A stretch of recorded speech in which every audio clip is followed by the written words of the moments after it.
শুভ সকাল বন্ধুরা, তোমরা কেমন আছো? আশা করি তোমরা ভালো আছো আর আমিও ভীষণ ভালো আছি। আমার পেজে তোমাদের সবাইকে স্বাগত।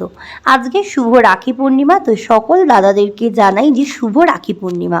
তো দেখো, আমার ঘরে যেহেতু গোপাল আছে, তো সেই কারণে গোপালকে আমি ভালো করে সকালে উঠে স্নান করিয়ে নিয়েছি এবং নিজেও স্নান করে রেডি হয়ে গেছি।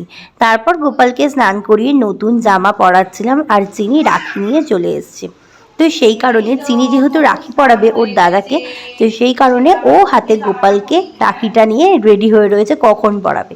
তো আমি গোপালের জন্য একটা নতুন জামা কিনে নিয়ে এসেছিলাম, তো সেই কারণে গোপালকেও একদম সুন্দর করে একদম সাজিয়ে আমি জামাটা পরিয়ে দিয়ে ওকে রেডি করছিলাম।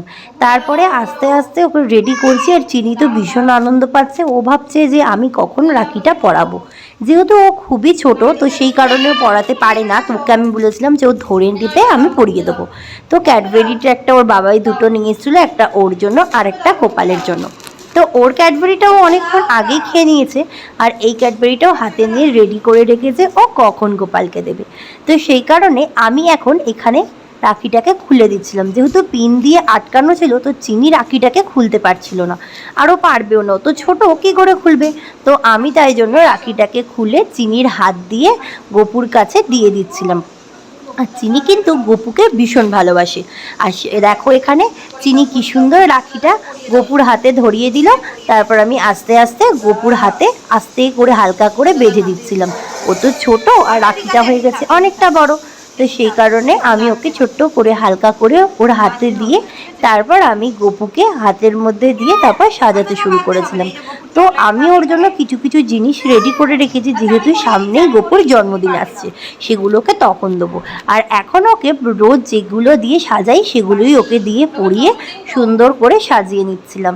দেখো কত সুন্দর লাগছে না? যেহেতু আমাদের সিংহাসন এখনও কেনা হয়নি, আমরা এখন রাঁচিতে থাকি, তো সেই কারণে এখানে একটা ছোট একটা সেলফ মতো র্যাক রয়েছে যার উপরে গপুকে রাখা হয়। তো ওখানে রেডি করে আমি গপুকে নিয়ে তুলে দিচ্ছিলাম যাতে গপুকে ওপরে রাখা হয়। এমনিতেই নিচে থাকলে চিনি তো নিয়ে টানাটানি করে খেলতে শুরু করে দেবে। তারপর দেখো আস্তে আস্তে আমি ওকে সাজিয়ে গুছিয়ে নিচ্ছি আর চিনি বলছে এটাও দাও এটাও দাও। যেহেতু এটা অনেক দিন দেওয়া ছিল, তো ওটা ধোবো বলে চেঞ্জ করে দিয়ে পুরোনোটা সরিয়ে নতুনটা দিয়েছিলাম বসার জন্য। আর পদ্ম ফুলের এই যে দেখছো না গপুর বসার জিনিসগুলো, এইগুলো আমি কিনেছিলাম আমাদের কলকাতা থেকে। তো এবার আমি ওর চুলের কাছে গিয়ে নতুন একটা মুকুট ছিল যেটা কদিন ধরে ওকে পরাচ্ছি, সেই মুকুটটাই ভালো করে আটকে দিচ্ছিলাম। তো জন্মদিনের জন্য কিছু নতুন জিনিস কেনা আছে, সেটা না হয় তখন দেবো। তো এরপর আমরা গপুকে সুন্দর করে সাজিয়ে ওপরে তুলে দিয়েছিলাম। আর চিনি তো ভীষণ খুশি, দেখি লাফালাফি করতে শুরু করেছিল। আর আজকে যেহেতু রাখি পূর্ণিমা, আমি কিন্তু বাড়ি যেতে পারিনি আর ভাইকেও এবছর আর রাখি পরানো হলো না।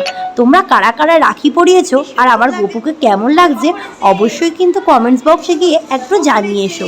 তোমাদের ভালোবাসায় আমার পেজটা আজ অনেকটা পরিপূর্ণতা পেয়েছে। চলো টাটা, আজকের ব্লগটা এখানেই শেষ করলাম।